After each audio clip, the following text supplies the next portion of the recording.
वो कौन से अहम मुद्दे हैं जिनको छूते हुए बात को आगे बढ़ाई जाती है।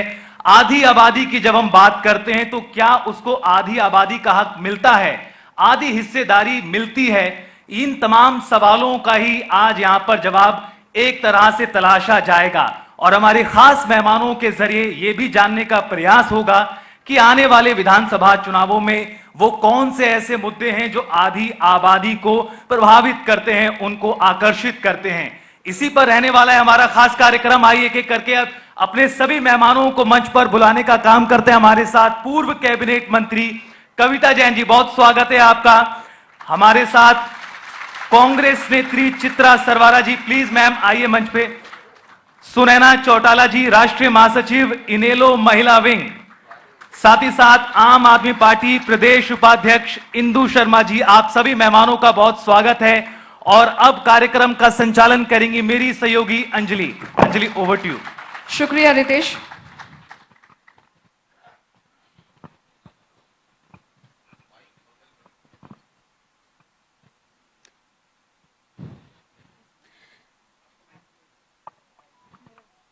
तो अब की बार किसकी सरकार का ये बेहद महत्वपूर्ण सेशन है और इसकी शुरुआत आज ये तीसरा दिन है और इसकी शुरुआत हम बेहद खास मेहमानों से करने जा रहे हैं। और जब बात आधी आबादी की आती है तो कुल मिलाकर आप ये समझिए कि देश की बागडोर जो है वो एक महिला के हाथ में जब आती है तो जाहिर तौर पर कमाल ही होता है। और हमारे जो तमाम आज पैनल में तमाम जो हमारे गेस्ट हैं वो मौजूद हैं, उनसे उनका इंट्रोडक्शन हमारे जो सहयोगी हैं उन्होंने करवाया। और साथ ही आज कोशिश हम करेंगे कि इस मंच से एक सार्थक जो संवाद यहाँ पर जरूर हो। और वैसे तो राजनीतिक मंच है तो जरूरी है कि हम बात करेंगे और राजनीति की जब बात करेंगे और आधी आबादी की बात ना हो, ऐसा हो ही नहीं सकता है। तो हमारे बेहद खास मेहमानों के लिए एक बार जोरदार तालियां। हमारे साथ हरियाणा सरकार में पूर्व महिला बाल विकास मंत्री कविता जैन जी हैं और साथ ही हमारे साथ कांग्रेस नेता चित्रा सरवारा जी हैं, बहुत बहुत स्वागत है आपका। आम आदमी पार्टी महिला प्रदेश अध्यक्ष हमारे साथ इंदु शर्मा जी हैं, बहुत बहुत स्वागत है आपका। और सुनैना चौटाला जी हैं, इनेलो की महिला प्रदेश महासचिव, बहुत बहुत स्वागत है मैम आपका हमारे इस खास चर्चा में। और देखिए महिला शक्ति की अगर जब भी बात आती है तो देखिए एक बात तो यहाँ पर साफ है कि जब बिजली गड़गड़ाती है, बिजली चमकती है तो आकाश बदल देती है, बिजली चमकती है तो आकाश बदल देती है, आंधी उठती है तो दिन रात बदल देती है, और जब गरजती है नारी शक्ति तो इतिहास बदल देती है। यह महत्वपूर्ण विषय है। इतिहास महिलाओं ने इतिहास बदला है, लेकिन वर्तमान स्थिति की बात यहां पर की जाए तो महिला सशक्तिकरण को लेकर कितना काम हुआ है और महिलाओं का कितना विकास हुआ है, उसमें सब सारे फैक्टर आ जाते हैं। आप ये मानकर चलिए इसमें सारे फैक्टर आ जाते हैं। महिला एम्पावरमेंट आ जाती है या उनसे कानून जुड़े आ जाते हैं, महिलाओं से रिलेटेड कानून आ जाते हैं, महिलाओं के प्रति बढ़ते अपराध का मुद्दा यहां पर आ जाता है। तो जाहिर है अब हम चर्चा की शुरुआत यहां पर करते हैं। और सबसे पहले क्योंकि राजनीतिक मंच जैसा मैंने आपको बताया है तो हम शुरुआत इसी से करते हैं कि आखिरकार आधी आबादी का जितना योगदान यहां पर रहता है वो बहुत महत्वपूर्ण है। कविता जैन जी, सबसे पहले मैं आप ही से शुरुआत यहां पर करूंगी। भारत की अगर बात की जाए, राष्ट्रपति हमारी महिला राष्ट्रपति हैं और कई झांसी की रानी की बात जब भी की जाती है तो एक महिला शक्ति से जोड़कर की जाती है। आज देश की महिलाएं हर क्षेत्र में पुरुषों से कंधा मिलाकर चल रही है। और जिस राज्य में प्रधानमंत्री नरेंद्र मोदी ने बेटी बचाओ बेटी पढ़ाओ का नारा दिया था, आज उसी राज्य में भी हम यहां पर बैठे हैं। वाकई में महिलाओं की भागीदारी जो है वो उतनी बढ़ पाई है या बढ़ाई जा सकी है? देखिए, सबसे पहले मैं जनता टीवी का बहुत बहुत धन्यवाद करना चाहती हूँ कि आज की सुबह की शुरुआत महिलाओं से की है। और निसंदेह आज महिलाओं की जब भागीदारी की बात आती है तो निश्चित रूप से आज हर क्षेत्र के अंदर महिलाओं की भागीदारी बढ़ी है। और इसका श्रेय मैं समझती हूँ कि कोई ऐसा नहीं है कि महिलाओं को आज तक, जब हम 21वीं शताब्दी में हैं तो सबसे पहले मैं यही कहती हूँ कि महिलाओं को आज भी स्ट्रगल करना पड़ता है, कि आज भी हम इस बात को लेकर चलते हैं कि महिलाओं की भागीदारी कितनी है 21वीं शताब्दी में भी। ऑन द अदर हैंड अगर आप देखेंगे कि पास्ट डिकेड्स में कितना परिवर्तन हुआ, तो निश्चित तौर पर मैं एक महिला होने के नाते कह सकती हूँ पिछले 10 वर्षों में जब से भारतीय जनता पार्टी नरेंद्र मोदी जी की सरकार बनी तो महिलाओं का जो योगदान है और महिलाओं की भूमिका है और महिलाओं का सशक्त होना वो हर क्षेत्र में चाहे वो सामाजिक हो, आर्थिक हो, राजनीतिक रूप से आगे बढ़ना हो, महिलाओं की आर्थिक रूप से भागीदारी, या मैं कहूँ कि विकसित भारत को बनाने में महिलाओं की जो भूमिका है वो तेज गति से आगे बढ़ी है। सो एक बहुत परिवर्तन हुआ है, और इसका उदाहरण जैसा कि आपने भी कहा कि हमारी राष्ट्रपति एक महिला है, महिला भी वो एक जो आदिवासी इलाके से आती है, बहुत ही साधारण महिला, तो आप महिलाओं की प्रगति का अनुमान लगा सकती हैं। और दूसरा भी हाल ही में हमारी जो वित्त मंत्री है, जी बिल्कुल, सो 7वीं बार लगातार बजट पेश करना भारत जैसे लोकतांत्रिक देश का सो कमेंडेबल है। और इसी तरह से सेना की कमानों अनेकों उदाहरण है कि आप देख सकते हैं कि महिलाएं आज हर क्षेत्र के अंदर आगे, हर क्षेत्र के अंदर, राजनीति के अंदर उनकी भागीदारी जो सुनिश्चित करने का काम बीजेपी कहती है उन्होंने किया। चलिए मैं मैम आपके पास आऊंगी, चित्रा सरवाला जी, महिलाओं की भागीदारी राजनीति में, इस पर अगर बात यहाँ पर जब भी की जाती है तो देखिए हंगामा जो होता है वो 2010 से यहाँ पर शुरू हो जाता है। आपको लगता है बीजेपी कह रही है कि महिलाओं का जो विकास हुआ है हमारे कार्यकाल में जितना हुआ है वो आईना दिखाने का काम करता है दूसरी पार्टियों को? मैं ये समझती हूँ कि जैसा कि अभी कविता जी ने कहा कि आज भी महिलाओं को कहीं ना कहीं संघर्ष करना पड़ता है जी, और ये हम एक अपनी सामाजिक, एक हमारी डेवलपमेंट की कहानी का एक इसे पड़ाव माने कि हमें आगे बहुत दूर जाना है। लेकिन मैं समझती हूँ कि सरकार का एक बहुत बड़ा काम होता है हर वर्ग के लिए उसके संघर्ष को कम करना, उन्हें सुविधा देना। अगर हम पिछले 10 साल का ही समय देखें जी, तो आज के आंकड़े बहुत अलग हैं। बिल्कुल, अभी हमारे मैम ने याद दिलाया कि यहीं से बेटी बचाओ का नारा लॉन्च करा गया था। बिल्कुल, तो आज मैं कहूंगी 10 साल के बाद बड़े दुख की बात है कि एनसीआरबी का डेटा जो है वो ये कहता है कि हरियाणा आज महिलाओं के लिए देश का सबसे असुरक्षित प्रदेश है जी। हमारे यहाँ पर क्राइम रेट जो है तकरीबन 118.7 के उस पे देश में हाईएस्ट है। हर रोज महिलाओं के खिलाफ 46 के करीब क्राइम्स होते हैं, जिसमें से 6 रेप्स हैं। हमने महिला सशक्तिकरण, बेटी बचाओ बेटी पढ़ाओ, बेटी को खिलाया भी है, लेकिन कुछ बड़े दुर्भाग्यपूर्ण मंजर अभी भी हरियाणा की आंखों के आगे हैं।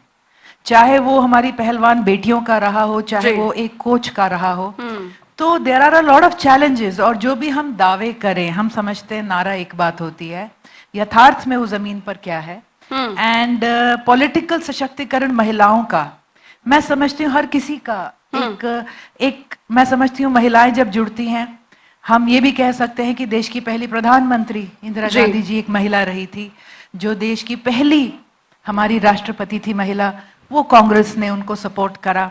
हाँ, मैं खुद महिला कांग्रेस में 2010 का समय मुझे याद है जी। मतलब उसके बाद 2014 में विमेन फॉर 33 एक कैंपेन हमने कितना पुश और परस्यू करा था। और पीवी नरसिम्हा राव जी के टाइम पे था कि जब पंचायती राज में संशोधन हुए थे, और उसके बाद चलते चलते आज पंचायती राज में 50% के करीब महिलाओं को रिजर्वेशन है। So it's a on going journey. लेकिन जो महिलाओं को हालात चाहिए होते हैं घर से बाहर निकलने के लिए, क्या वो हालात आज हैं या नहीं है, इसमें बहुत ये सुनिश्चित तो हर पार्टी को यहाँ पर करना चाहिए। ठीक है मैम, आपके पास लौटूंगी मैं। सुनैना चौटाला जी, महिलाओं की यहाँ पर बात हो रही है राजनीति में, क्योंकि मैंने पहला टॉपिक ही यहाँ पर ये रखा, मैं चाहूंगी आप सभी से इस पर बात हो। महिलाओं की बात आप लगातार उठाती आई हैं, राजनीति में महिलाओं को आगे रखना यहाँ पर बहुत महत्वपूर्ण यहाँ पर हो जाता है। अब आपका क्या मानना है, राजनीति में महिलाओं की जो भागीदारी है उसमें बदलाव यहाँ पर हुआ है अब तक, पहले से अब तक देखा जाए? सबसे पहले तो मैं जनता टीवी का बहुत बहुत धन्यवाद करना चाहती हूँ कि आज महिला को वो मंच दिया जिसके माध्यम से हम हरियाणा प्रदेश की महिलाओं से बात कर सके, संदेश दे सके। जी।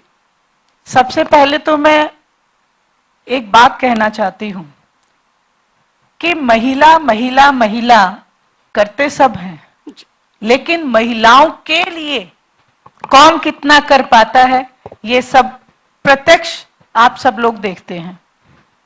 जहां तक बात की राजनीति की, जी, निश्चित रूप से राजनीति में महिलाएं आगे आई हैं, महिलाओं को मंच भी मिला है। आदरणीय चौधरी ओम प्रकाश जी चौटाला ने महिला आयोग का गठन किया और महिलाओं को एक मान और सम्मान देने का काम किया। लेकिन इस मंच पे होने के बाद जितने भी हमारी महिला नेत्री हैं, सभी हैं जिनको मौका मिला, हम महिलाओं के लिए कितना कुछ कर पाए, ये बात सोचने का विषय है। जैसा कि अभी कविता जैन जी ने कहा कि हमारे वित्त मंत्री, उन्होंने एक बजट दिया, क्या उस बजट में महिलाओं को कुछ दिया गया? आज महिलाएं खाली हाथ हैं। उस बजट में महिलाओं के लिए अच्छा होता कि कुछ निकल के आता और हरियाणा प्रदेश की महिलाओं को भी उसका फायदा मिलता। आज हर कोई मंच पे आता है, महिलाओं को कभी कह देते हैं हम सिलेंडर देंगे, कभी कह देते हैं कुछ देंगे, लेकिन महिलाओं को मिलता कुछ नहीं है जी। और सिर्फ महिलाओं के नाम पे राजनीति करना गलत है। 8 मार्च के दिन महिला दिवस मनाया जाता है और उस महिला दिवस में बहुत बड़े बड़े भाषण दिए जाते हैं बड़े बड़े नेताओं के द्वारा जी। मेरा सिर्फ एक अनुरोध है, हर साल एक ऐसा महिलाओं के लिए एजेंडा लेना चाहिए। मैं कहती हूं सिर्फ एक साल में जी। जैसे कि साल में एक अगर हमने ले लिया कि महिला को सुरक्षा देनी है, तो पूरा साल उस पे वर्क होना चाहिए। पूरा साल हर पार्टी को उसके ऊपर काम करना चाहिए ताकि हम उस मुकाम को हासिल कर सके। दूसरे साल आप ले लीजिए कि महिलाओं को मजबूत कैसे बनाना है जी। तो हर गांव में ऐसी मेरी माताएं बहनें हैं, मैं गांव गांव जाती हूँ जी। उनको एक बड़ा टैलेंट है उनके अंदर, कोई पंखी बनाती है, कोई दरी बनाती है, कोई लेस बनाती है जी। तो महिला रोजगार का एजेंडा ले लो अगले साल। तो महिलाओं को रोजगार के तहत उनको मान और सम्मान, उनको स्वाभिमान देने का हम काम कर सकते हैं। ये मेरा एक निजी मानना है कि अगर महिला है और अगर ये स्टेज मिलती है तो हमें हर पार्टी के नहीं, हर क्षेत्र में महिलाएं आगे आ रही हैं। आ रही हैं। राजनीति की अगर बात की जाए तो टिकट देने का जब समय आता है तो महिलाएं क्यों नहीं वहां पर पार्टियों को याद आती हैं? फिर इसका रीजन मैं आपको बताती हूँ, क्योंकि हमने महिलाओं को मजबूत नहीं किया जी। उस प्लेटफॉर्म पे। हम आज भी देखेंगे, आप महिला सरपंच हैं लेकिन उनके जो पति हैं वो खुद को सरपंच कहलाते हैं, ठीक है। इसलिए एक महिलाओं को प्लेटफॉर्म देने की मैं बात कर रही हूँ। जैसे मैंने कहा हर साल एक एजेंडा लें, अगर हम हर साल इस चीज के ऊपर वर्क करें तो शायद महिलाएं और ज्यादा आ सकती हैं जी। 33% जो महिलाओं को मिलना चाहिए वो आज भी मैं मानती हूँ राजनीतिक तौर पे हर राजनीतिक पार्टी देती है और आगे लाने की कोशिश भी करती है, लेकिन कहीं ना कहीं जो रूरल एरिया में जो महिलाएं हैं वो उस प्लेटफॉर्म तक छू नहीं पाती, पहुंच नहीं पाती। ये कहीं ना कहीं हर राजनीतिक क्षेत्र में कमी है। एक रिएक्शन इंदु जी से। इंदु शर्मा जी, अब सवाल यहाँ पर ये है, आम आदमी पार्टी की तरफ से आप हैं और जाहिर तौर पर आम आदमी पार्टी ने महिलाओं के उत्थान के लिए अब तक क्या कुछ किया है? सबसे पहले तो आप सभी को नमस्कार और उसके बाद मैं धन्यवाद करना चाहूंगी जनता टीवी की टीम को, जिन्होंने एक बहुत अच्छा मंच दिया जहां हम सभी महिलाओं के लिए अपनी आवाज उठा सकते हैं। बिल्कुल। और महिलाओं की जो भागीदारी है राजनीति में उसके ऊपर हम बात कर सकते हैं जी। देखिए, महिला होने के नाते मैं एक बात कहना चाहूंगी, जब वोट लेने की बात आती है तो बात करी जाती है आधी आबादी। बिल्कुल। लेकिन जब टिकट्स का बंटवारा होता है, अभी मैं पिछले लोकसभा चुनाव की बात करती हूँ, 10 सीटें थी हमारे पास लोकसभा की हरियाणा में जी। लेकिन जब टिकट देने की बात आई तो पार्टियों ने एक एक टिकट दी महिलाओं को। तो देखिए, जिस हिसाब से हमारी आबादी है उस हिसाब से हमें टिकट्स भी मिलनी चाहिए। और दूसरी बात, महिलाएं किसी भी क्षेत्र में आज कम नहीं हैं। अगर राजनीति में उन्हें एक अच्छा मंच मिले, बोलने का मौका दिया जाए, आगे आने का मौका दिया जाए। तो आम आदमी पार्टी ने क्या किया? आम आदमी पार्टी ने क्या किया? आपने बोला कि लोकसभा चुनाव आए, प्रत्याशी खड़े किए गए, हालांकि आपका जो गठबंधन था कांग्रेस के साथ था हरियाणा में, तो इस हिसाब से जो एक सीट पर आप लोग लड़ रहे थे, आपको एक महिला को खड़ा करना चाहिए था। देखिए, हमें एक सीट मिली थी जी। अगर हमारे पास 10 सीटें होती तो मैं निश्चित तौर पे कहती हूँ कि 5 हम महिलाएं होती। वो तो आपको कांग्रेस, वो जो महागठबंधन था उसके साथ ये फैसला करना चाहिए था। बिल्कुल। तो सीट हमें एक मिली जी। तो उसके हिसाब से मैं बात कर रही हूँ। अगर हम 10 की 10 सीटों पे लड़ते तो महिलाओं की भागीदारी आम आदमी पार्टी की तरफ से बहुत शानदार होती। फिर मैं बात करती हूँ, जिस हिसाब से महिलाएं चुनाव लड़ती हैं, जीतती हैं, लेकिन उन्हें आगे आने का मौका बहुत कम दिया जाता जी, है। ठीक है। उनके नाम पे उनके पति या उनके परिवार के जो लोग हैं वो राजनीति में आगे रहते हैं। बिल्कुल। बात करें अभी हमारी बहन जो बीजेपी से हैं कविता जी, उन्होंने कहा कि वित्त मंत्री जो हैं वो महिला हैं। जी। मैं इनसे पूछना चाहूंगी कि महिला होने के नाते उन्होंने जो बजट पेश करा है वित्त मंत्री होते हुए, उसमें महिलाओं की भागीदारी में क्या उन्होंने भूमिका निश्चित करी? तो ये सब चीजें हैं। देखिए, महिलाओं को राजनीति में भी मौका देना चाहिए पुरुषों के बराबर। बिल्कुल, ये बहुत महत्वपूर्ण विषय है और इस पर लगातार चर्चा जो है वो राजनीतिक हलकों में होती रहती है। कविता जैन जी, लेकिन कुल मिलाकर देखा जाए, अगर महिलाओं के लिए कानून की बात हो, यहाँ पर हरियाणा में अगर बात यहाँ पर कर ली जाए, महिला थानों की बात हो, जो व्यवस्थाएं यहाँ पर रही हैं, वन स्टॉप सेंटर जो आप लोगों ने बनाया है, कुल मिलाकर देखा जाए एजेंडा ठीक है आपका, योजनाएं आप लाए जाती हैं, फेल कहाँ हो जाती है? इम्प्लीमेंटेशन पे। आपको लगता है कि स्थिति यहाँ पर रही है महिलाओं के लिए? मैं आऊंगी, आम आदमी पार्टी के पास भी आऊंगी, क्योंकि उन्होंने जो मुद्दे बोले हैं उनका कंपैरिजन दिल्ली भी चलेगा वहां पर, लेकिन आप बताइए हरियाणा में इस बीच क्या हुआ? देखिए, मंच पर सभी ने अपनी अपनी बात रखी है, तो उन्हीं सब बातों से निकालते हुए जैसे सुनैना जी ने कहा कि हर राजनीतिक पार्टी का या हर किसी का एक विषय होना चाहिए कि हर साल एक योजना लेकर आए। तो मैं अगर उसकी बात का जवाब दूं तो मैं निसंदेह हमारे प्रधानमंत्री जी को, वर्तमान प्रधानमंत्री जी को सैल्यूट करना चाहूंगी कि उन्होंने देश की जनता को ही गरीब, महिला, युवा, किसान में डिवाइड किया और हर योजना का उनका केंद्र बिंदु महिला रही। 2014 से अगर मैं स्टार्ट करूं, जब वो पहली बार प्रधानमंत्री बने, ना केवल हमारा लोकसभा का जो पहला सत्र है वो महिलाओं को समर्पित रहा, उसके पश्चात हमारी फर्स्ट ईयर में जो हमारा जो टारगेट लिया गया वो बेटी बचाओ बेटी पढ़ाओ पर लिया गया, और वो खाली एक नारा नहीं रहा, सो एक सेंसिटाइज प्रोग्राम रहा जिसमें बेटियों को जन्म से पूर्व रक्षा करना, उनका पोषण करना, उनको उसके जन्म के पश्चात उनकी सुरक्षा करना, बेटियों को शिक्षा का वातावरण देना, बेटियों को हर तरह से सशक्त करना, उसका एक मुद्दा रहा। और उसका इम्पैक्ट आप देखेंगे कि हरियाणा से ये शुरू हुआ था। और मैं कांग्रेस से भी ये जवाब लेना चाहती हूँ कि जिस समय ये प्रोग्राम हम शुरू किया, ये प्रोग्राम नहीं, इवन एक फ्लैगशिप प्रोग्राम था, और उस समय देश भर में 100 डिस्ट्रिक्ट ऐसे चुने गए जहां पर चाइल्ड सेक्स रेशो बहुत कम था। तो ये हैरानी और दुख की बात थी, हरियाणा में हमारे सबसे ज्यादा जिले थे। तो वो कांग्रेस के जो नेता थे 10 साल तक जिन्होंने राज किया, सो उनका तो ध्यान शायद जमीनों के अलावा बच्चियों पर नहीं गया था। ठीक है, तो वो, और इस वजह से ये प्रोग्राम हरियाणा से लॉन्च हुआ। उसके बाद लगातार आप देखेंगे कि हमने एक फोकस किया, बेटियों की जन्म दर बढ़ानी है, शिक्षा जो ड्रॉप आउट रेट है वो बढ़ाना है, कि बेटियां तभी सशक्त होंगी जब बचेंगी और पढ़ेंगी और सुरक्षित भी होंगी। सो लगातार हमने इस विषय पर काम करते हुए चाइल्ड सेक्स रेशो उस समय हमारा अलार्मिंग था, आज हम अबव 900 है। आज हमारे जो कॉलेजेस है शिक्षा के, आज हर 9 किलोमीटर पर बेटियों का एक कॉलेज है। आज बेटियों को जाने के लिए कि कैसे जाएं बच्चियां, हमारी छापसू योजना है, 1000 किलोमीटर तक के ये हैप्पी कार्ड हम लोगों ने दिए हैं।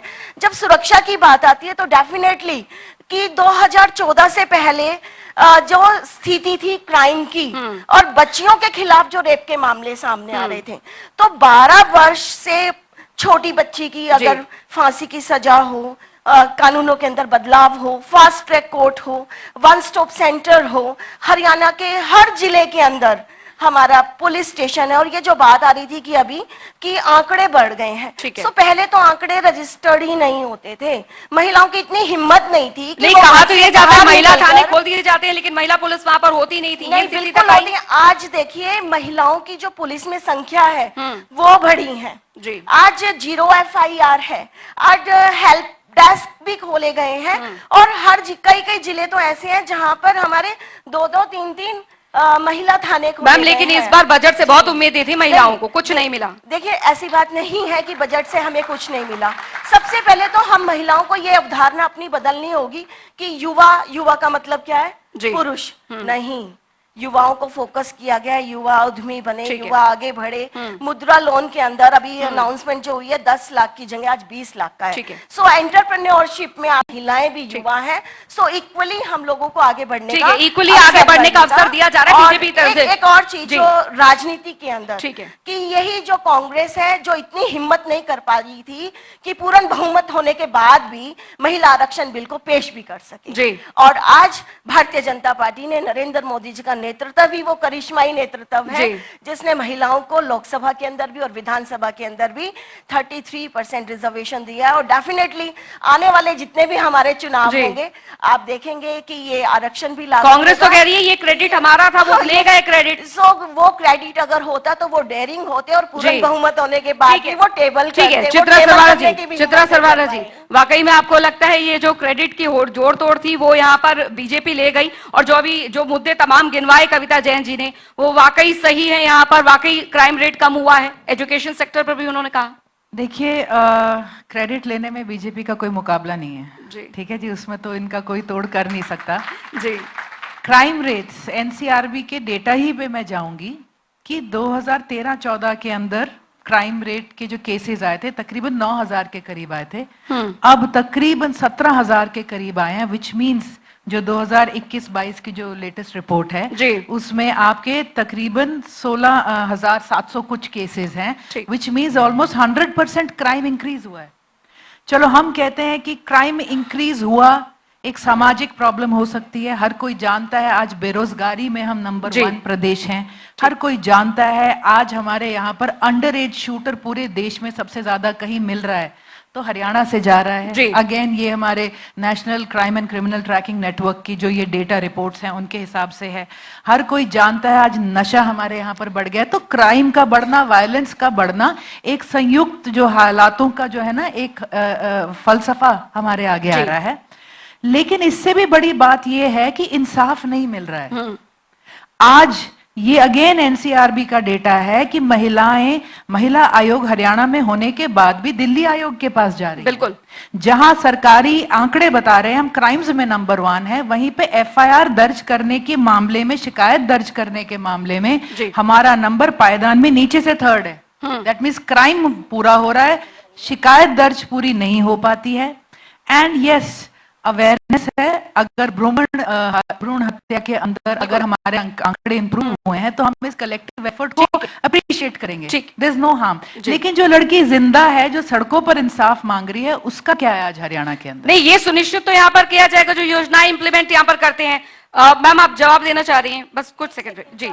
अभी एक इंटरप्ट करना चाहूंगी, इन्होंने ये कमेंट किया चित्रा जी ने कि दिल्ली आयोग के पास जाते हैं, तो मैं इनसे पूछना चाहती हूँ और इनफैक्ट आज मैं इनके नेताओं से भी पूछना चाहती हूँ, और जो लोकसभा में तो अलायंस कर लेते हैं और बाद में गठबंधन इंडी बन जाते हैं और बाद में सेपरेट भी हो जाते हैं, कि वो स्वाति मालीवाल के साथ जो सीएम हाउस में हुआ वो दिल्ली आयोग की नहीं, उसका तो इंदु शर्मा जी बहुत बखूबी जवाब देंगे, मैं आ ही रही थी। नहीं तो ये मतलब मेरा इन दोनों पार्टियों सारे देश को पता है वो बीजेपी की साजिश थी, ये कोई सारे देश को पता है, ये सारे देश को पता है, ये बीजेपी, ये सारे देश को पता है कविता जी, सबने देखा है, सबने देखा है। जो क्लिप्स आपके द्वारा चलवाई गई थी बीजेपी की द्वारा वो भी सारे देश ने देखी है, चिल्लाने हकीकत में जो सच्चाई नहीं करती, और ये सच्चाई सारे देश को पता है कविता जी। देखिए प्लीज आप लोग, ये ना एक हेल्दी डिस्कशन है, सो मैं कभी आपको बीच में इंटरप्ट नहीं करूंगी जी। सो ये सारे देश ने देखा है और सबको पता है, वो खुद अध्यक्षा भी रही हमारे दिल्ली वुमेन कमीशन की। सो डेफिनेटली हमें इन अब मैम स्वाति मालीवाल की आप बात उठाएंगे तो फिर बात महिला खिलाड़ियों की भी आ जाएगी। मैं बिल्कुल मैं उसी पे आना जाएगी कविता जी, खिलाड़ियों की आ जाएगी। आप दिल्ली जाएंगी तो वापस हरियाणा ले आएंगे आपको, सुनैना चौटाला जी इस बात को आगे बढ़ाएंगी। हमारी एक महिला कोच एज ए होल मेरा यही मानना है, हमारी महिला कोच हरियाणा में फोकस करें, हरियाणा पर बात करें, या क्योंकि आपने जो महिला कोच, हाँ जी, मैं पूछना चाहती हूँ मेरी बहन से कि महिला कोच जो सड़कों पे इंसाफ आज तक मांग रही है, संदीप सिंह जी मंत्री होते हुए उनके ऊपर एलिगेशन है, मैं ये नहीं कहती कि वो प्रूव हो चुका, लेकिन एक अगर कोई महिला किसी पुरुष को पॉइंट करती है जी, तो उसकी आत्मा को पता होता है वो पहले अपनी इज्जत को तार तार करके फिर पूरे हरियाणा प्रदेश के सामने उस बात को रखती है। उसको हमने एक राजनीतिक मोड़ दे देना, ये महिला से एक पीछा छुड़ाने वाली बात है। उस समय जो महिलाएं, मैं ये कहूंगी, जिनके पास कलम है, जिनके पास ताकत है, उनको उठ के उसके लिए आवाज उठानी चाहिए, ताकि हम महिलाएं सशक्तिकरण में, सही मायने में सशक्तिकरण ला सके। दूसरी बात, आपने कहा कि भ्रूण हत्या बंद करा दी। ये अवेयरनेस कोई बीजेपी की लाई हुई नहीं है, ये शिक्षा की लाई हुई है। जो महिलाएं हैं आज इस बात को बखूबी समझी कि हमें उतना ही मान सम्मान बेटी भी दिला सकती है हर मंच पे आके। ये एक समय का चक्र है, क्योंकि ये एक युग बदलता है, तो हर युग में एक नई सोच के साथ आज हमारी जो बेटियां हैं उनको उनके माँ बाप ने शिक्षित किया, बड़े होके आज उन्होंने उस भ्रूण हत्या पे कंट्रोल किया। दूसरी बात, आपने कहा कि 10 किलोमीटर पे महिलाओं के लिए कॉलेज है। देखिए, मैं आपसे बड़ी नम्र निवेदन करती हूँ भारतीय जनता पार्टी से कि आप आंकड़ों से ऊपर उठें और धरातल पर जाएं। धरातल के ऊपर बेटी को बचाने के लिए या बेटी को पढ़ाने के लिए कोई भी कार्य नहीं किया हुआ। आप भी जाते होंगे हरियाणा प्रदेश में, मैं 7000 गांव में गई हूं, और गांव की बेटियां आज इस बात के लिए इंतजार कर रही हैं कि कब ये देश जागेगा और हमारे लिए कोई बस ऐसी लगाएगा जिससे हम सुरक्षित कॉलेज तक जा सके और सुरक्षित अपने घर को वापस सुनैना चौटाला जी, जो कविता जैन जी ने इतना भी कहा कि महिला थाने खोले गए, वन स्टॉप सेंटर यहाँ पर खोले गए, आपको लगा यहाँ पर ऐसा धरातल में इतने 2014 के बाद से जो तस्वीर बदली? मैंने बताया, मैं 7000 गांव में गई हूँ हरियाणा प्रदेश की, क्योंकि मैं इंडियन नेशनल लोकदल की चीफ जनरल सेक्रेटरी हूँ, तो उस नाते मैं पूरे हरियाणा में, मुझे कहीं पे भी महिलाओं के लिए कोई थाना ऐसा नजर नहीं आया। अगर थाने हैं तो महिलाएं वहां पे नहीं है। दूसरी बात, इन्होंने बात की हेल्थ सेक्टर की। आज आप किसी भी गांव में चले जाओ, महिला डॉक्टर नहीं है जी, और सड़कों के हालात ऐसी हैं कि अगर कोई मेरी गर्भवती बहन किसी मुसीबत में हो तो शहर आते आते उसकी मृत्यु तो हो सकती है जी, लेकिन उसको डॉक्टर नहीं मिल सकता। ये महत्वपूर्ण विषय है कविता जैन जी। लेकिन एक मिनट, मैं जरूर इंदु जी से मैं जरूर यहाँ पर पूछना चाहूंगी। इंदु शर्मा जी, देखिए, अब स्वाति मालीवाल का मुद्दा यहाँ पर उठा है, महिलाओं का मुद्दा राजधानी दिल्ली से तो कई बार उठता आया है, हरियाणा में भी स्थिति जो है वो जस की तस है, लेकिन आप लोग मॉडल जो है आप बताते हैं कि हमने दिल्ली में इतना विकास किया, महिलाओं के लिए इतना काम किया है, दिल्ली में अरविंद केजरीवाल ने ये किया वो किया, हरियाणा में भी बता दीजिए कुछ कि आप क्या करेंगे? देखिए, बिल्कुल, अगर हरियाणा में हमें मौका मिलता है, आम आदमी पार्टी की सरकार बनती है, तो निश्चित तौर पर हम महिलाओं के लिए बहुत अच्छा वर्क करेंगे। दिल्ली में आज देखिए, शिक्षा की बात करें हम, तो शिक्षा के लिए बहुत अच्छे अवसर हैं, कितने शानदार स्कूल बनाए हैं, उनमें लड़कों के साथ लड़कियां भी एजुकेशन ले रही हैं। 1,000 रुपए जो मुफ्त देने की घोषणा करी गई है वो भी जल्दी लागू होगी। जो बसों की सुविधाएं हैं वो महिलाओं के लिए फ्री करी गई है, ताकि वो उसका लाभ उठा सकें और अपने वर्क में जो भी है उसको शामिल कर सकें, उनको बाहर जाने में दिक्कत ना हो। और भी जो चीजें हैं वो हम आम आदमी पार्टी की तरफ से, यही कारण तो नहीं सुनीता केजरीवाल जी का लगातार दौरा हो रहा है हरियाणा में? बिल्कुल बिल्कुल, देखिए, अब बीजेपी ने हमारे सुप्रीमो अरविंद केजरीवाल जी को झूठे केसेस में अंदर डाला हुआ है, तो किसी ना किसी को तो कमान संभालनी पड़ेगी। तो हमारे जो भी नेता हैं वो आने वाले चुनाव की तैयारियों में लगे हुए हैं। ठीक है कविता जैन जी, अब कुल मिलाकर देखिए, देखा जाए यहाँ पर तो तमाम सवाल जो है वो आपसे यहाँ पर उठे हैं, लेकिन अब सवाल तो यहाँ पर यह है कि अब देखिए, गुरुग्राम हो, साइबर सिटी फरीदाबाद हो, अन्य जगहों हो, वहां पर महिलाओं के प्रति अपराध अगर बढ़ रहा है तो सरकार से पूछा जाएगा। आप लोग योजनाएं लाते हैं, इम्प्लीमेंटेशन अगर ढंग से नहीं होता तो उसकी जिम्मेदार भी तो सरकार ही होगी। देखिए, ऐसी बात नहीं है कि इम्प्लीमेंटेशन नहीं हो रहा या कि ढंग से नहीं हो रहा। अगर देखिए, आप हरियाणा के अंदर आप देखिए, एक माइंडसेट की बात आई। सुनैना जी,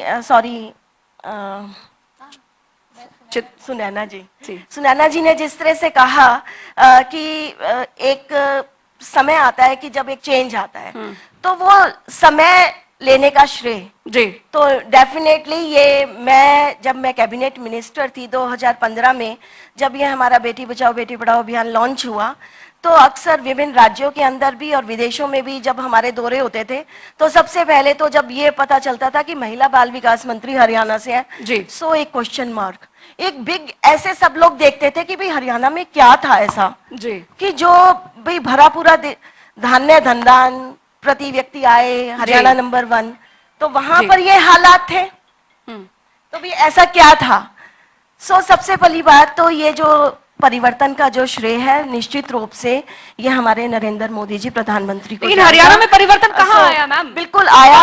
तो जो परिवर्तन? इन्होंने कहा कि माँ बापों ने, पेरेंट्स और साथ में मैं बेटियों को सैल्यूट करना चाहूंगी कि जिन्होंने अपने आप को हर क्षेत्र में साबित किया कि आज हमारी बेटियां जो है हर क्षेत्र में, खासतौर से हरियाणा की बेटियां हर क्षेत्र में आगे हैं। दूसरी तरफ से जब हम आर्थिक सशक्तिकरण की बात करते हैं, भी कहा कि इस बजट के अंदर हमारे हाथ खाली हैं। ठीक है। तो आप ये देखिएगा कि जो लखपति दीदी 3 करोड़ महिलाओं को आगे सशक्त करने का काम और एक टारगेट लेकर आगे चलने का काम, इसी तरह से जैसे मैंने आपको मुद्रा बैंकिंग और युवाओं के लिए जो हमने अवसर देने की बात करी है, तो 3 करोड़ बहनों को लखपति बनाया गया, एक तरह से महिलाएं सशक्त हुई। 10 लाख से भी ज्यादा सेल्फ हेल्प ग्रुप, जो छोटे छोटे जो काम की बात आ रही है, आप देखिएगा कि मल्टीप्लाई रैंडमली कितनी तेज गति से जो हमारे सेल्फ हेल्प ग्रुप है हरियाणा के अंदर वो बड़े हैं। मुझे और कहीं दिखाई नहीं दिया। एक्चुअली मैंने कहा आंकड़ों से आप कहीं नहीं दिखा। आप आंकड़ों पे नहीं जा रहे, हम आप पर कैपिटा इनकम पर भी जाएंगे। आज महिलाओं के रहन सहन का स्तर देखेंगे आप, सुलझा है, बेटियां आगे बढ़ रही हैं। आपको लगता है कि हरियाणा में आज हर स्कूल में, जो सरकारी स्कूल भी हो, वहां पर जो बच्चियां हैं वहां पर वो आ रही हैं, पढ़ने आ रही हैं? देखिए डेफिनेटली जो हमारा ड्रॉप आउट रेट है जी बहुत ज्यादा अब हमारा कम हो गया है। 90% जो हमारे बच्चे हैं जो पहले 2014 से पहले 3rd के बाद मैक्स 5th के बाद हमारी बेटियों को ड्रॉप आउट हो जाता था। और आज हरियाणा के जो गर्ल्स स्कूल हैं, सरकारी गर्ल्स स्कूल, 550 सरकारी गर्ल्स स्कूल में आज भी शौचालय नहीं है। देखिए आप जहाँ शौचालय की बात मतलब कही वहाँ के आप बात करते हैं शौचालय का मुद्दा ऐसा है जो प्रधानमंत्री नरेंद्र मोदी ने उठाया था दीदी की, और आप बेसिक सुविधाएं तक जो लड़कियां हैं उनको नहीं दे पा रही। वाजिब सवाल है कविता जी, प्रधानमंत्री नरेंद्र मोदी ने इसका मुद्दा उठाया था। जी जी, उसके मैं उसी बात पर आ रही हूँ कि सबसे पहले तो हमें ये बात देखनी होगी और पूरी दुनिया को और पूरी देश की जनता को पता होनी चाहिए कि भारत को आजाद हुए हमें 75 वर्ष से ज्यादा हो गए, तो क्या कारण हुआ कि 2014 में जो प्रधानमंत्री बनता है वो सड़क पर झाड़ू ले रहा है, वो शौचालय बना रहा है। तो उससे पहले के जो प्रधानमंत्री थे, मुख्यमंत्री थे, जो देश पर राज करने वाले थे, वो क्या कर रहे थे? जो महिलाओं को टॉयलेट भी उपलब्ध नहीं करा पाए। चित्रा जी, आज जो हर घर के अंदर टॉयलेट है, आज आप कहीं पर भी जाओ तो वो कहाँ से टॉयलेट बने? 10 साल से आपकी सरकार है हरियाणा में, आप पीछे रहे। आप गंदगी से मुक्ति दिलाने का काम ये भारतीय जनता पार्टी 10 साल से बीजेपी की सरकार है हरियाणा में, धुएं से मुक्ति दिलाने का काम हमारी सरकार ने किया है। चित्रा जी, एक मजबूत विपक्ष की भूमिका मुझे लगता है कांग्रेस बखूबी जानती है। एक मजबूत विपक्ष होने के नाते महिलाओं को लेकर आपने क्या मुद्दे उठाए? आप लोग तमाम सवाल यहाँ पर पूछ रहे हैं, लेकिन आपको लगता है कि महिलाओं की जो भागीदारी है या महिला सुरक्षा की जो बातें यहाँ इस मंच पर हो रही हैं वो वाकई में पूरी यहाँ पर हो पाई है? कांग्रेस ने किस तरीके से महिलाओं के मुद्दों को उठाया है? देखिए, कांग्रेस ने इन 10 साल भी महिलाओं के मुद्दों को उठाया है जी, और चाहे वो पहलवान बेटियां रही हों जी, उनके साथ उनकी आवाज से आवाज उठाना और उनके साथ ही उन्हें जताना कि आप अकेली नहीं हैं जी, चाहे वो हमारी बहन जो कोच थी उसका मुद्दा रहा, चाहे कहीं पर भी किसी तरह का महिला अपराध रहा हो। और जो ये बात इन्होंने कही कि क्या कर रहे थे, ये रिकॉर्डेड फैक्ट है कि 500 से ज्यादा आज भी बच्चियों के स्कूल हैं जहां पर शौचालय नहीं है। तो हम कहते हैं कि 10 साल के अंदर क्या हुआ? जब 10 साल पहले शौचालय और झाड़ू उठ गए थे तो अब तक उसका रिजल्ट क्यों नहीं आया? रिजल्ट आया है। एक सेकंड में बात पूरी कर लूं ना Kavita ji, let me finish my side ना। मैं बिल्कुल भी बीच में नहीं बोली उस टाइम। हाँ, तो और आपने कहा कि क्या करा कांग्रेस के नेताओं ने, तो हम कह रहे जी IIT IIMs भी बन रहे थे, होमी भाभा साइंस सेंटर भी हो रहा था, हमारा आर्यभट्ट जो हमारा अंतर्राष्ट्रीय स्पेस स्टेशन की तरफ भी हमारा काम हो रहा था। और जैसा कि ये कहते हैं कि एक डेवलपमेंट और दर होती है लास्ट माइल कनेक्टिविटी, कोई आपको 1 से 99 तक ले आए और लास्ट काम रह जाए। एक सेल्फ हेल्प ग्रुप्स पे बात हुई जो अभी टॉपिक छेड़ा गया था, और कमाल की बात है कांग्रेस अपना एक मैनिफेस्टो की एक्सरसाइज स्टार्ट कर रखी है जिसमें हम महिलाओं से जाके बात कर रहे हैं। ठीक है। कल शाम ही मैं एक ग्रुप में थी जहां पर मुझे सेल्फ हेल्प ग्रुप मिला और उन महिलाओं ने कहा कि बहन जी हमने 10,000 का लोन लिया था। मैंने कहा ओके। कहते उसके बाद कुछ हम भी पैसे डालते हैं। कहते जब हमें काम दिया गया तो हमें यह कहा गया था कि आपने इसके अंदर हम आपको काम भी देंगे, जी जॉब मिलेगा। तो मैंने कहा अब क्या हो रहा है? कहती हम इसमें से जिसको जरूरत होती है वो पैसे निकाल लेती है फिर वापस भर देती है और इसका इंटरेस्ट हम दे रहे हैं। कहती उनके शब्द ये थे कि बहन जी ये जो सेल्फ हेल्प ग्रुप का लोन है समझ लीजिए ये सर भी हमारा और जूती भी हमारी है। जी ये उनके शब्द थे कल। जी सुनैना जी, कुल मिलाकर यहाँ पर देखा जाए तो हरियाणा में महिलाओं का विकास कितना हुआ है उस पर तो बात हो ही रही है, लेकिन अगर बात एजुकेशन सेक्टर की आए या औद्योगिकरण की अगर स्थिति भी आए, महिलाओं की भागीदारी इस बीच हरियाणा में कितनी डेवलप हो पाई है? आज भी बच्चियां स्कूलों तक नहीं पहुंच पाती है। शौचालय की बात की यहाँ पर, वाकई में स्थिति सुधरेगी कभी? क्योंकि सरकारें जो है वो आती जाती है, मुद्दे आधी आबादी के उठाते हैं, वोट मांगने के लिए आधी आबादी पर भी टकटकी लगाए देखते हैं। बिल्कुल, मैं इसी बात को कहना चाहती हूँ कि किसी ना किसी को इस जिम्मेवारी को लेना पड़ेगा। बिल्कुल। और हर राजनीतिक दल एक दूसरे के ऊपर ये जिम्मेवारी डाल के अपना पल्ला छुटा लेता है। लेकिन मैं आपसे एक बात कहना चाहती हूँ कि जब भी महिला को वो मंच मिले तो उस महिला को महिलाओं के लिए बहुत कुछ कर गुजरना चाहिए ताकि आने वाले इतिहास में उस बात को याद किया जाए कि वो महिला आई थी तो उन्होंने महिलाओं के लिए इतना कुछ किया कि आज हम इस स्टेज पे खड़े हैं। आज हमारी देश की मैं यही कहूंगी कि सबसे बड़े पद पे हैं जी। लेकिन एक पिक्चर वायरल हुई थी, मोदी जी उनको ग्रीट करने के लिए खड़े भी नहीं हुए थे। तो ये बहुत बड़ा एक महिला के सम्मान के लिए बहुत बड़ी बात थी कि उनको खड़ा, हम हमेशा कहते हैं पहले महिलाएं, बिल्कुल, लेकिन उस पर इम्प्लीमेंट नहीं। मेरा सिर्फ कहना यही है कि कहते हम सब हैं लेकिन इम्प्लीमेंट कहाँ कितना हो रहा है उस पे जाना चाहिए। जैसे कविता जी ने कहा कि बेटियां बहुत सुरक्षित हैं, आज आप आंकड़े देखें जी, आप जींद के स्कूलों के देखें, सेक्सुअल हरासमेंट हमारी छोटी छोटी बच्चियों के साथ है। मैं ये सिर्फ इतना कहना चाहती हूँ कि कानून, इसके लिए कानून जिम्मेवार है। आप कानून इतना सख्त बनाएं ताकि कोई डर के मारे ऐसी हरकतें ना कर सके। आज हमारे देश की जो खिलाड़ी बेटियां हैं वो जंतर मंतर पे धरना देती हैं। ठीक है, धरना देना एक अलग बात है, लेकिन वो किस बात के लिए धरना दे रही है उस बात को सोचने का विषय है। वो किस बात के लिए कह रही थी कि हमारे साथ सेक्सुअल हरासमेंट हुआ है इसलिए हम धरने पे बैठी हैं। क्यों नहीं एक्शन लिया गया? क्यों हम महिलाएं पल्ला छुटा के बैठे रहते हैं? जी, जी, जी। क्यों नहीं हम एक साथ खड़े हो सकते? हम महिला सशक्तिकरण की अगर बात करें तो हमें राजनीति को भूल के महिलाओं के लिए कदम उठाना पड़ेगा। ये जो राजनेता हैं हमें क्या करते हैं?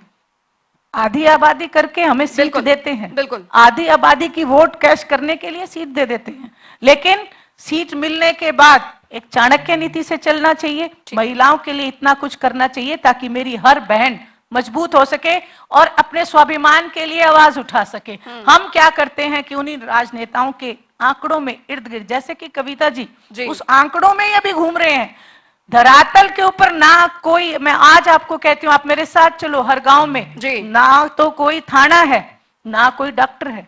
आज महिलाओं की बद से बदतर हालात है। आज वो खेतों में जाके जो काम करती हैं, मनरेगा की जो महिलाएं हैं काम करती है, उनकी दिहाड़ी 370 रुपए ही है। महंगाई की दर देखिए, अगर महंगाई बढ़े तो उनकी दिहाड़ी भी बढ़नी चाहिए, ये कानूनन अधिकार। ये आज इतना, अगर मैं कह रही हूं, मैं वो दर्द को देख के आई हूं, उनके बच्चों के लिए पीने का दूध नहीं है जी।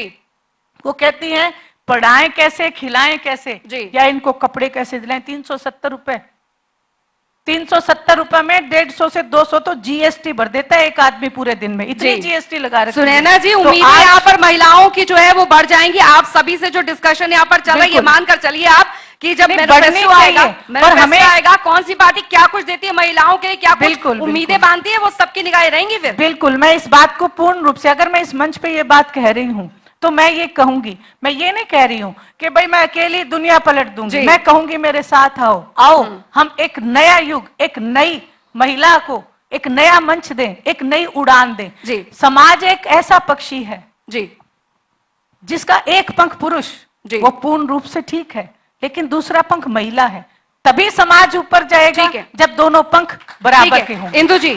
इंदु जी, महिलाओं की भागीदारी को लेकर बात यहाँ पर हो रही है, लेकिन राजनीति में कुल मिलाकर अगर स्थिति यहाँ पर देखे जाए तो अभी इससे थोड़ा कोसों दूर नजर आती है। अब देखिए विधानसभा चुनाव है इस साल, अब कोशिश यहाँ पर, उम्मीद यहाँ पर रहेगी कि वुमेन्स के जो यहाँ पर भागीदारी है, महिलाओं की भागीदारी है चुनावों में, वो किस पार्टी में कितनी देखने को मिलती है। आम आदमी पार्टी से उम्मीद करें यहाँ पर? बिल्कुल बिल्कुल, आम आदमी पार्टी से पूरी उम्मीदें हैं हमें कि महिलाओं की भागीदारी वो काफी अच्छी रहेगी विधानसभा चुनाव में। और महिलाओं की भागीदारी की अगर मैं बात करूं, हरियाणा में महिलाओं के लिए बात करूं, तो देखिए आज भी अगर हम हरियाणा में देखें तो बच्चियों के लिए महिला टीचर्स नहीं है स्कूलों में, हॉस्पिटल्स में जाएं तो महिला डॉक्टर्स नहीं हैं। आज भी महिलाएं काम करना चाहती हैं लेकिन उनके पास रोजगार नहीं है। आज भी महिलाओं को जो जीवन का आधार है जी। पानी, उसके लिए कोसों कोसों दूर सर पे मटके लेके पानी लेने जाना पड़ता है। बीजेपी नहीं तो ऐसी व्यवस्था क्यों बनी? हम एक सरकार से तो ये बात पूछ नहीं सकते यहाँ पर। मैं पूछूंगी चित्रा जी से भी कि अगर अभी जो हालात हैं या 2014 के बाद जो हालात अभी चले आ रहे हैं, उसका जिम्मेदार वर्तमान में जितनी सरकार, उससे भी ज्यादा जिम्मेदार जो है उससे पहले की सरकार भी यहाँ पर रही होगी। तो आपको नहीं लगता है कि इसकी जवाबदेही जो है वो पूर्ववर्ती सरकारों की भी होनी चाहिए? बिल्कुल होनी चाहिए, और वो उनकी जवाबदेही उतनी होनी चाहिए जितने उनके दावे थे जी। लेकिन जब दावे हवा में हो और हकीकत जमीन पर, तो ये सवाल ज्यादा तीखे हो जाते हैं। बिल्कुल। हर सरकार के साथ एक जो बात है कि शब्दों में बेटी बचाओ करना, लेकिन जब हमारे प्रदेश के मुखिया खड़े होके कहें कि अगर रेप होता है तो महिला जिम्मेवार है, तो this is a huge dichotomy. अगर आप एक तरफ कह रहे हैं कि हम बेटियों के सम्मान की लड़ाई लड़ेंगे, और जब बेटी खड़े होके कहती है कि आपके मंत्रालय में आपके ही मंत्री ने करा, तो आंखें अगर राजा इस तरह मूंद ले तो उस दरबार को क्या कहेंगे हम। अगर हम ये कहते हैं कि ठीक है, हमारा कानून भी मानता है guilty until proven otherwise, sorry innocent until proven otherwise, तो लेकिन आप ये तो बताइए कि एक नैतिक जिम्मेवारी भी होती है। जब भी इस तरह का कभी कोई इल्जाम आया हो, आप ये बता दीजिए पिछले 10 सालों में, आपसे और जनता से भी सवाल है, आपने किसी भाजपा के नेता से, या हमें बड़े दुख की बात है महिला नेता से, एक बार भी एक संवेदना का ही शब्द सुना हो? कोई भी विक्टिम का केस आया हो 14 से लेके अब तक? हमारे एक क्रिकेटर वर्ल्ड कप में जाते हुए उंगली पे उनके चोट लग गई थी, तो प्रधानमंत्री जी ने ट्वीट किया था वी विल मिस यू, लेकिन ये मिस यू कभी किसी पहलवान बेटी के लिए नहीं आया, जबकि उनके मेडल्स के साथ फोटो खिंचाने हर कोई आया करता था। एक बात और, ये मिस यू कभी किसी रोहतक के अंदर जो केस हुआ है, रेवाड़ी में जो केस हुए हैं, आसपास जो केस हुए हैं, कभी आपको संवेदना का या कोई सांत्वना का शब्द उस विक्टिम से की तरफ डायरेक्टेड नहीं मिला होगा, और कभी एक कड़ा शब्द आपको कसूरवार के तरफ आपको नहीं मिला होगा। सुनैना जी कुछ बोलना चाह रही हूँ। जी, मैं एक बात और कहना चाहती हूँ। जी कि जैसा कि आपने कहा उम्मीदें लग जाती हैं। जी। आप हरियाणा प्रदेश में जाएंगे जी, आप हर बुजुर्ग महिला से जब जिक्र करेंगी उम्मीद का, तो वो एक नाम जरूर लेती हैं कि भला हो चौधरी देवीलाल का, जिसने बुढ़ापा पेंशन हमें दी, जिसने हमें मान और सम्मान दिया 100 रुपए, क्योंकि ये एक ऐसी पार्टी है जो बात आपको मन से कहती है उसको इम्प्लीमेंट करके देती है। महिला जितने भी बुजुर्ग हैं उनको इंडियन नेशनल लोकदल चौधरी देवीलाल जी ने पूरे हरियाणा प्रदेश के बुजुर्गों को 100 रुपए पेंशन बांध के दी, जिससे कि आज मैं कोरोना के बाद बहुत सारे मेरे भाइयों से मिली, उन्होंने कहा कि ये जो बहन जी पेंशन बांधी थी, इस पेंशन से, मेरे माँ बाप की पेंशन से मेरे घर का चूल्हा चला, क्योंकि कोरोना में सब कुछ बंद हो चुका था। कहीं कोई दुकान खुली नहीं थी, कुछ भी नहीं था, सिर्फ शराब बिक रही थी, लेकिन मेरे घर का चूल्हा मेरे माँ बाप की पेंशन से चला। मेरा आज ये कहने का मतलब सिर्फ इतना है कि अगर उम्मीद हम दें तो हमें उसे पूरा करना चाहिए। आज महिलाओं से जब आप जाके पूछेंगी कि 15 लाख खाते में आए कि नहीं आए, वो खड़ी होके कहेंगी जी। 15 अन्य भी नहीं आए, 15 लाख तो दूर की बात है। बहुत महत्वपूर्ण सवाल। इंदु जी मैं आपके पास आऊंगी, लेकिन मैम का सवाल कविता जी, प्रधानमंत्री नरेंद्र मोदी का नारा है सबका साथ, सबका विकास, सबका विश्वास और सबका प्रयास। अब उसमें महिलाओं की भागीदारी भी तो होनी चाहिए। अब महिलाओं की सिक्योरिटी की बात यहाँ पर आई, हमारे खिलाड़ी जंतर मंतर पर बैठ जाते हैं, उनका कहना है चित्रा जी का कि भाई प्रधानमंत्री जी कुछ नहीं बोलते हैं, सिर्फ मीटिंग जो है वो यहाँ पर होती रहती है। देखिए मैं यही कहना चाहती हूँ इस मंच के माध्यम से देश की जनता से और खास तौर से हमारी महिलाओं से, आप इस 10 साल के जो कार्यकाल को और उसके अंदर जैसा कि मैंने शुरुआत में कहा from the very first year और टिल नाउ जी, कि हर मुद्दे पर जो एक सेंसिटाइज होना चाहिए किसी भी नेता को, किसी भी सरकार को, कि उसे एक अवसर मिला है कि आज वो महिलाओं के मान सम्मान के लिए काम करे, उन्हें आगे बढ़ाने के लिए काम करे। जितनी भी दिक्कतें हमारी महिलाएं महिला सम्मान की तो सहन बात कर रही है मैम। जी बिल्कुल, तो मैं वहीं पर आ रही हूँ कि किस तरह से आज जो हमारा जो सम्मान है महिलाओं का, आज आप फील्ड में जाकर न केवल हरियाणा की महिलाओं से बल्कि देश की महिलाएं भी इस बात को मानेगी कि नरेंद्र मोदी जी के नेतृत्व में हम लगातार बहुत अच्छा कर रहे हैं। दूसरी चीज जो मैं आपको कहना चाहती हूँ कि जो आप हरियाणा के संदर्भ में भी बोल रही हैं? बिल्कुल हरियाणा के संदर्भ में जब बेटियों की सुरक्षा की बात आती है या हमारी एक नाबालिग बच्ची के साथ जो रेप हुआ या ईव टीजिंग हुई या बड़ी महिला के साथ कुछ हुआ, तो मैं जब मंत्री थी और आज भी मैं इस मुद्दे पर कायम हूं कि कानून बनाती है हर सरकार, पहले भी बनाए हैं, आज और कड़े नियम बनाए हैं, थाने भी खोले हैं, हमने और आगे जाएंगे, आगे भी और गतिविधियां होंगी।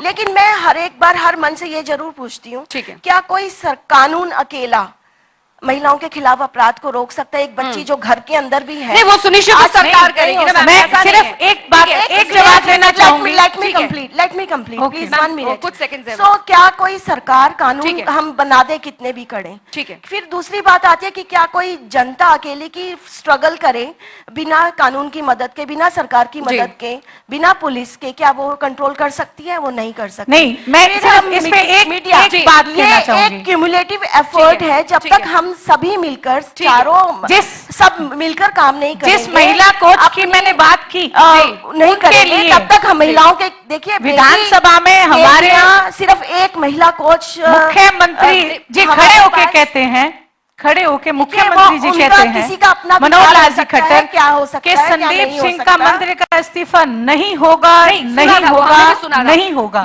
इसका मतलब महिलाओं को बीजेपी में न्याय नहीं मिलेगा, नहीं मिलेगा। समाज में विकास की भागीदारी हर सबकी होती है, महिला सम्मान की भी होती है। कुछ सेकंड यहाँ पर रह गए, एक फाइनल कमेंट मैं यहाँ पर जरूर लेना चाहूंगी, क्योंकि हमारे प्रोग्राम ये मेगा कॉन्क्लेव जो लगातार पिछले 3 दिन से चल रहा है, ये आखिरी दिन है। पहला सेशन हमने महिला शक्ति को वंदन करते हुए हमने यहाँ पर शुरू किया था। तो मैं सवाल जो है, अब लास्ट सवाल जो मैं आपसे पूछना चाहूंगी, इस बार अब की बार किसकी सरकार का जिक्र हम कर रहे हैं, राजनीतिक मंच है ये, लेकिन इस बार चुनाव है, विधानसभा चुनाव है, अग्नि परीक्षा है हर पार्टी के लिए।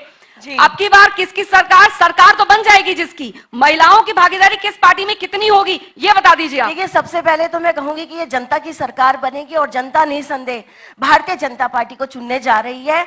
और भारतीय जनता पार्टी के अंदर महिलाओं की संख्या पहले भी, हमेशा आप उठाकर देख सकते हैं हरियाणा के आंकड़े, पहले भी महिलाओं की संख्या ज्यादा रही है और इस बार विधानसभा चुनाव के अंदर भी महिलाओं की अहम भूमिका होने वाली है। और भारतीय जनता पार्टी खास तौर से महिलाओं को पूरी ईमानदारी के साथ और पूरी निष्पक्षता, देखिए आप सब जो यहाँ बातें कह रहे हैं ना, चुनावों से पहले जो मैनिफेस्टो निकलेगा ना, उसमें नजर रहेगी कि महिलाओं के लिए आप लोगों ने कितना दिया है। चित्रा जी, देखिए, सरकार में महिलाओं का होना और महिलाओं की सरकार होना, इसमें एक फर्क होता है। और हम कहते हैं कि इंसाफ होना नहीं चाहिए, दिखना भी चाहिए। बिल्कुल। और वो सरकार और वो महिला नेता किस काम के, अगर समय पर वो महिला समाज की आवाज ना उठा सके यहाँ पर। और हम समझते हैं कि कांग्रेस ने एक नैतिक जिम्मेवारी हमेशा दिखाई है और निभाई भी है। कानून, जैसा कि इन्होंने कहा, हम मानते हैं क्राइम हो सकता है, लेकिन कानून मुहैया ना हो पाना, इंसाफ ना हो पाना, ये सरकार की जिम्मेवारी थी। यानी कांग्रेस के मैनिफेस्टो में महिला सुरक्षा के मुद्दे से जुड़ी बातें रहेंगी। एब्सोल्युटली, बिल्कुल एब्सोल्युटली वो फ्रंट में रहेगा। और महिलाओं के लिए जो गैस सिलेंडर की बात होगी तो उस पे भी कांग्रेस कह रही भी 500 में करेंगे और पेंशन भी 6000। सुनैना जी, आपने तो पहले ऐलान कर दिया है कि देखिए इनेलो की तरफ से तो मानकर चलिए आप कि महिलाओं सुरक्षा और महिलाओं से जुड़े मुद्दे जो है वो मैनिफेस्टो में रहेंगे, लेकिन भागीदारी कितनी रहेगी यहाँ पर? जी, मैं उसी बात पे आ रही हूँ। मैं अभी मेरी दोनों बहनों की बातें सुन रही थी। जहां तक कविता जी ने बात कही बीजेपी की, लेकिन उसके बाद चित्रा जी ने कांग्रेस के लिए बात कही, तो मैं एक बात पूरे उससे कहना चाहती हूँ कि महिलाओं, जो कांग्रेस में जो महिलाएं हैं जी, वो बहुत स्ट्रगल कर रही हैं। किरण चौधरी जी स्ट्रगल करते करते पासा पलट गई।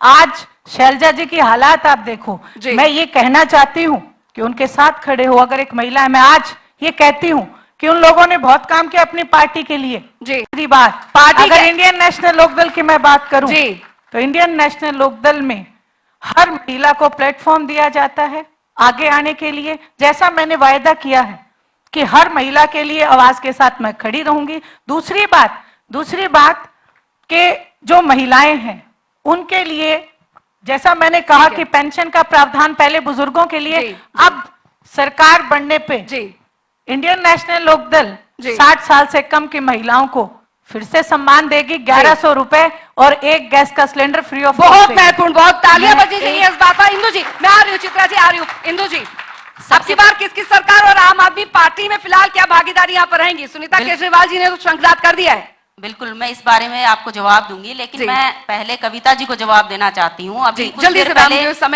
पहले ये बोल रही थी, जब महिलाओं पे अत्याचार हो तो सबकी ये नैतिक जिम्मेदारी बनती है कि सारे उसके खिलाफ आवाज उठाएं। लेकिन मैं इनसे पूछना चाहूंगी, जब मणिपुर की घटना हुई, जब पहलवान बेटियों की घटना हुई, जब हिसार जींद की घटनाएं हुई, तब महिला होने के नाते इन्होंने कितनी आवाज उठाई?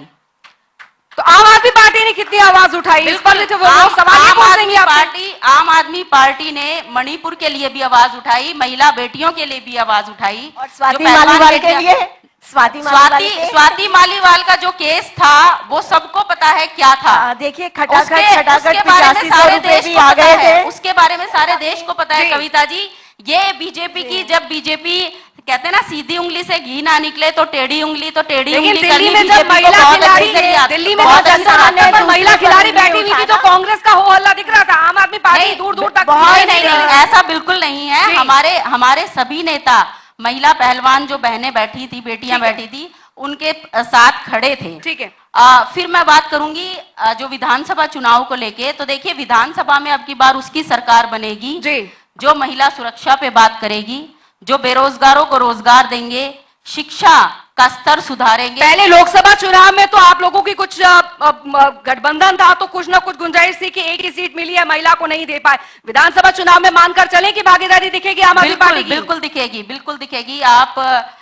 मैं आम आदमी पार्टी की प्रदेश उपाध्यक्ष होने के नाते ये आपको कहना चाहूंगी इस मंच के माध्यम से कि जो महिलाओं की भागीदारी रहेगी विधानसभा में वो बहुत अच्छी रहेगी। लोकसभा चुनाव में जो मजबूरियां थी वो कम से कम विधानसभा चुनाव में आप लोग नहीं रिपीट करेंगे। चित्रा जी बहुत देर से मुस्कुरा रही है, उन्हें जवाब देना है सुनैना चौटाला जी की मुझे लगा कि जब सुनैना जी की बात पे मुझे जवाब देना पड़ेगा। बिल्कुल, कि ये जरूर है कि किसी भी मंच की तरह ठीक है, महिलाएं अपने अधिकारों के लिए जब उतरती हैं तो उन्हें मौका चाहिए, पर पूरा रास्ता रेड परिवार में जब महिलाओं की नहीं सुनी जाती तो आस पड़ोस वाले पूछते हैं ये बातें। फिर नहीं, राजनीति में भी संघर्ष है इस फील्ड के अंदर, लेकिन कांग्रेस ये कह सकती है कि हमने इतनी सारी महिला नेता मैदान में उतारी हैं जो संघर्ष कर रही हैं, चाहे वो किसी भी तरफ पे हो।